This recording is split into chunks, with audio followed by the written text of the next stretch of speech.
ஒரு சில பசங்க வந்து 25 வயசு 30 வயசு 40 வயசு ஆகியும் கூட கல்யாணம் பண்ணிக்காமல் இருப்பாங்க. ஏன் அப்படி கல்யாணம் பண்ணிக்காமல் இருக்காங்க தெரியுமா? வரப்போகிற ஒய்ஃப் வந்து நம்மளை பார்க்குறாளோ இல்லையோ, நம்ம அம்மாவுக்கு மரியாதை கொடுப்பாளா, நம்ம அம்மா வந்து நல்லா பார்த்துக்குவாளா, நல்ல குணமுள்ள ஒரு பொண்ணு வேணும் அப்படிங்கிற ஒரு நல்ல பொண்ணுக்காக வெயிட் பண்ணிகிட்டு இருப்பாங்க. அவங்களுக்கு வந்து ஏகப்பட்ட சொத்து இருக்கும், காடு தோட்டம் வீடுன்னு ஏகப்பட்ட சொத்து இருக்கும். அப்படி ஒரு குணமுள்ள பொண்ணுக்காக தான் வந்து அவ்வளோ வயசாகியும் வந்து கல்யாணம் பண்ணாமல் இருப்பாங்க. உண்மையிலே அப்பேற்பட்ட பசங்களுக்கு ஒரு பெரிய சல்யூட். நான் ஒரு விஷயம் நேற்று சொல்லியிருந்தேன் பார்த்தீங்களா ஒரு வீடியோவில். அந்த அம்மா வீட்டை விட்டு துரத்திக்கிட்டாங்க, மாமனார் மட்டும் கைவசமாக வச்சுருக்காங்க அப்படின்னு சொல்லிட்டு. அந்த அம்மாவை கேட்டேன். அந்த அம்மாவை கேட்டதுக்கு ஒரு விஷயம் சொன்னாங்க. அவங்க பையனுக்கு 17 வயசு கூட முடியலையாம்மா. அந்த பையன் லவ் பண்ணுற பொண்ணுக்கு வந்து 25 வயசு ஆகுது. அந்த 25 வயசு பொண்ணை வந்து கல்யாணம் பண்ணிக்க போகிறேன்னு சொல்லிட்டு அவங்க வந்து லவ் பண்ணது பேசுனது எதுவுமே அந்த அம்மாவுக்கு தெரியாது. திடீர்னு வந்து அந்த பொண்ணை கல்யாணம் பண்ணிக்க போகிறேன்னு சொல்கிறப்ப தான் அந்த அம்மாவுக்கே தெரியுது. இந்த அம்மா சொல்லியிருக்காங்க, உனக்கு 17 வயசு தான் ஆகுது, நீ என்ன அந்த மூத்த வயசு பொண்ணை போய் கல்யாணம் பண்ணிக்கிறேன்னு சொல்கிற, வேண்டாம் 2 வருஷம் போகட்டுன்னு அந்த அம்மா சொல்லியிருக்காங்க. ஆனால் அந்த பையன் கேட்காம, இல்லை அவளை எனக்கு பிடிச்சிருக்கு, நான் அவளை தான் கல்யாணம் பண்ண போகிறேன், இது ஏன் வாழ்க்கை, நான் தான் முடிவு பண்ணுவேன் அப்படின்னு சொல்லி எதிர்த்து பேசி சண்டை போட்டிருக்காங்க அம்மா கிட்ட. அம்மாவுக்கு வேறு வழி தெரியல. கலெக்டர் ஆஃபீஸில் இன்ஃபார்ம் பண்ணியிருக்காங்க. போலீஸ்காரங்க வந்து பையன்கிட்ட வந்து எழுதி வாங்கிட்டு போயிட்டாங்க.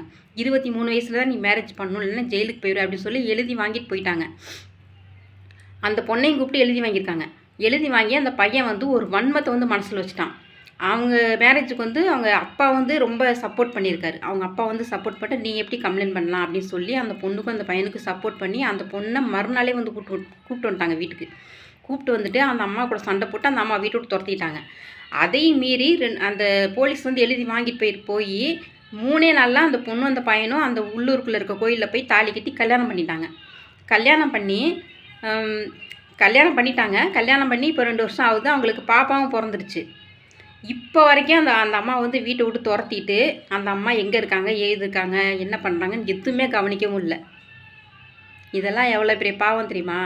இந்த அம்மா கம்ப்ளைண்ட் பண்ணாங்கன்னு அந்த பையன் வந்து இப்படி சொல்கிறானே, அப்போ அந்த பையன் 17 வயசில் போய் கல்யாணம் பண்ணுறானே, இது நியாயமா? இதில் என்ன கொடுமை அப்படின்னா, அந்த பொண்ணோட குடும்பத்து சொந்தக்காரங்க இருக்காங்க பார்த்தீங்களா, அவங்க வந்து ஒரு போலீஸை வந்து கைவசமாக வச்சு அந்த போலீஸை வந்து வீட்டுக்கு கூப்பிட்டு வந்து அந்த பையனோட அம்மா கிட்ட எழுதி வாங்கியிருக்காங்க. எப்படி தெரியுமா எழுதி வாங்கியிருக்காங்க? எங்கள் வீட்டு பொண்ணுக்கு உன்னால் எந்த பிரச்சனையும் வரக்கூடாது, இவங்க 2 பேர் இந்த வீட்டில் தான் இருப்பாங்க, இவங்க கல்யாணத்துக்கு நீ இருக்கவே கூடாதுன்னு சொல்லி அந்த போலீஸை வச்சு அந்த போலீஸ்காரன் வந்து எழுதி வாங்கியிருக்கானா, அப்போ எப்பேற்பட்ட போலீஸ்காரனை வந்து இவங்க கைக்குள்ளே வச்சுருப்பாங்க. இதெல்லாம் ரொம்ப அநியாயம் மக்களே, ரொம்ப அநியாயம்.